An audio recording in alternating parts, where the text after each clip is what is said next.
صلاتي ونسكي ومحياي ومماتي لله رب العالمين إن صلاتي ونسكي ومحياي ومماتي لله رب العالمين.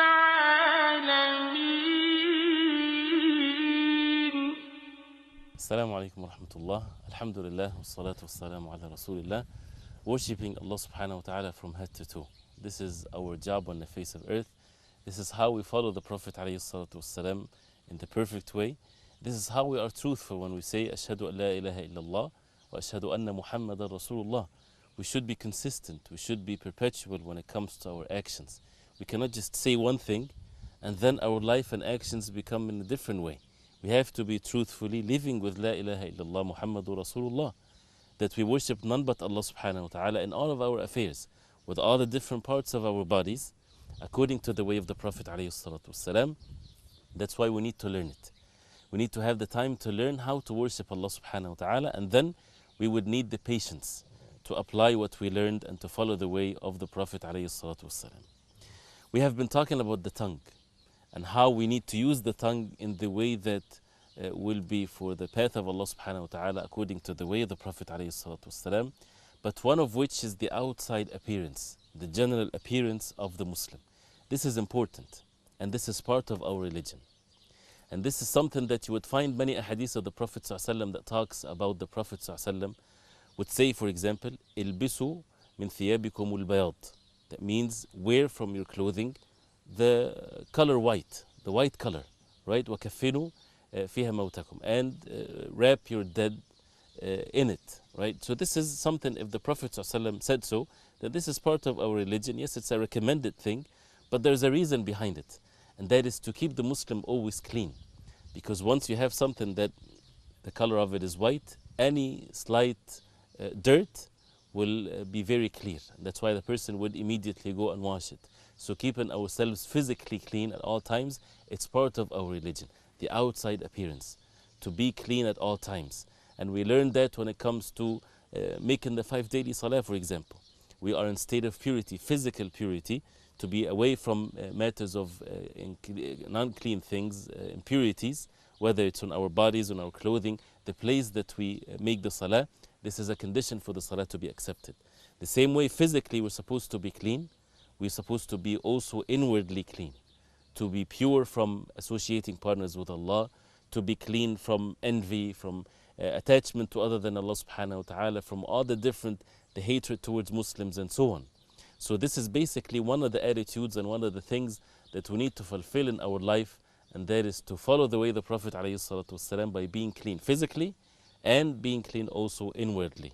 And this is called in the religion of Islam husn al-samt, that to have this clean and good appearance following the way of the Prophet alayhi salatu wasalam.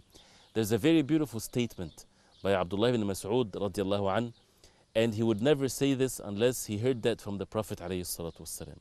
He was talking to the people at his time, and he said that you are in a time, innakum fi zaman kathirun fuqaha'uhu qalilun khutaba'uh, that you are in a time when there is so many of the people of knowledge and very less of those who give khutbahs, those who can give eloquent speech. There's a lot of ulama, but there is less of those who are khatib, or those who can give eloquent speeches and so on. Abdullah ibn Mas'ud radiallahu anhu, he said a statement that is very serious, and it shows that he would not have been saying this unless he heard it from the Prophet alayhi salatu wasalam.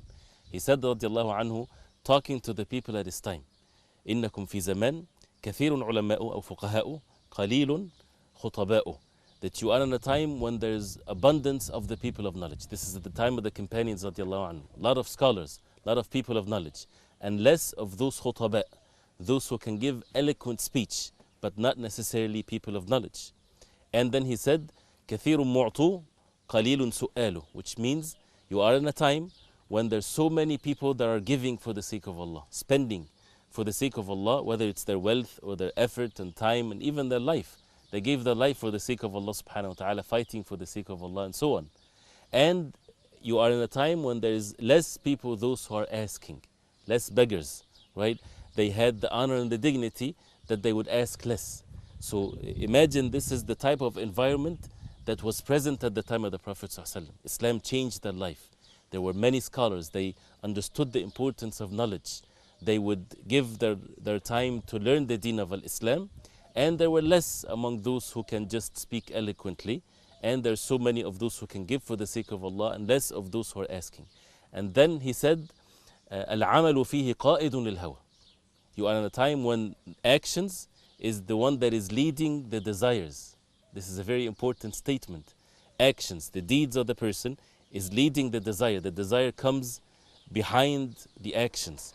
Because if it's the other way around, when the desires are the ones that is leading the actions, that means the person would not follow the truth, would not follow necessarily the way of the Prophet ﷺ. And then he said, وَسَيَأْتِي بَعْدَكُمْ زَمَانٍ. And he said, then a time will come after you. And then he mentioned things will change. Things will flip on the other way. قَلِيلٌ عُلَمَاءُ كَثِيرٌ خُطَبَاءُ. A time when there will be less among the people of knowledge and more among those who can give eloquent speeches and khutbahs, right? And this is the time that we live in. Less of the ulama. And when the ummah is lacking the ulama, that means the ummah is ruined. We are in need of the knowledge. We are in need of the people of knowledge. Abdullah ibn Mas'ud radiallahu anhu, he understood very clearly there is a difference between a person of knowledge and someone that can give khutbah, someone that can speak very eloquently. And this is one of the issues that we are living nowadays. People do not separate or differentiate between the real scholars and those who imitate the scholars, those who can just give a speech. Not everybody can give a speech or motivational speaker is one of the people of knowledge. The people of knowledge are known, not that the masses would know the people of knowledge like this by the way they speak, they are known by the people of knowledge. The people of knowledge, they praise one another because it comes from one generation to the other. The person seeking knowledge, they go to the people of knowledge and they spend so much time with them. So to the extent of which that the scholar would say that this is someone that I would trust to convey the message and to teach others and so on. Not by a person reading few books and then and he have the ability to speak very nice, then all of a sudden people would follow him whether he says the truth or not. Anyway, but the subject comes later, in which he said after that a time would come and people will be less giving and there's so many of the people asking. More beggars than those who would spend for the sake of Allah. More needy and less people those who would spend for the sake of Allah, which is the time that we live in. People are more into being greedy and not too many people are spending for the sake of Allah. And there's so many people that are in need. And then he said, Al-hawa fihi qa'idun lil-amal. That the time that would come, which is the time that also we see, that desire is the one that is leading actions, not actions leading the desire. Desires are leading actions. Desire comes first. The desire would lead the person, he wants to do this or he wants to say that, and then he would act accordingly. Whether it's according to the deen of Allah, whether it's against the deen of Allah, it doesn't matter because the desire is the thing that drives the people, makes them stand and sit and act and speak and so on. And then he said something, and this is why I mentioned the statement. He said something, radiallahu anhu, that would benefit the people at the end of time. Those when things are flipped like this and things are not according to the way of the Prophet ﷺ, he said, حُسْنُ السَّمْت, meaning at this time, will be better, أفضل من بعض العمل. At this time, حُسْنُ السَّمْت, the outside appearance, the way that a person act would be at that time better than some of the deeds, some of the actions. That means the outside appearance is very important at this time. Although, of course, as we know from the religion of Islam, Islam does not give importance to the outside appearance, but it's the outside appearance and the inward actions and all of our affairs. But to make sure that we follow the way of the Prophet ﷺ in our outside appearance, it's something that is very important, especially when it's times for us to see that Islam is being a strange thing into the life of others, where people are not used to see the way and the sunnah of the Prophet ﷺ. And that's why when we hear, for example, that the most beloved clothing to the Prophet ﷺ is al-qamis, or the thobe, or what we see, it's something that for men to imitate that, to imitate the way of the Prophet ﷺ, it's a good thing. The Prophet ﷺ used to cover his head we cover our head also imitating the Prophet ﷺ. It's not a mandatory thing, but why not following the way of the Prophet ﷺ? Hijab, for example, for women. This is a mandatory thing, of course, in which women are ordered to wear and observe the hijab according to the wives of the Prophet ﷺ, according to the verses of the Quran. This is a mandatory thing. This is an outside appearance. And at the same time, when you see, for example, some of the enemies of Islam, it irritates them so much to see the outside appearance of a Muslim. Why is that if it's something that is not that important? When some of the Muslims would say, this is not important as long as your heart is sound and good and as long as your manners and so on. But this is since the Prophet ﷺ said, we follow the way of the Prophet ﷺ. Even when it comes to the beard, for example, the Prophet ﷺ ordered the men to grow their beard. This is part of our religion. We do not belittle anything in the religion of Islam. We're not staying day and night talking about the beard, but it's part of the deen. And that's why you would find that in many different parts of the world, hijab and the beard, it's something that they would oppose so much. Why would even governments sometimes, they would oppose this outside appearance if it's something little? Because it shows the identity of a Muslim. And that's why we need to hold fast to this and to make sure that the outside appearance, that we are taking care of it the same way that we take care of the inward actions and the deeds done by the heart and the things we say and the salah and the acts of worship. All of that is part of the ibadah or the acts of worship done by the different parts of the body. We do not separate, we do not differentiate, we do not say this is important, this is not important.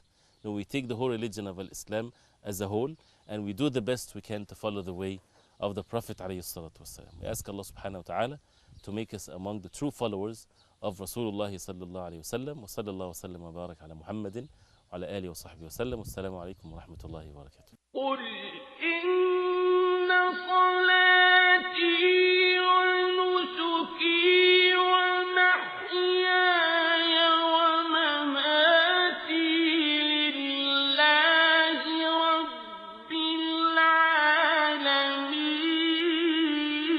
قل إن صلاتي ونسكي ومحياي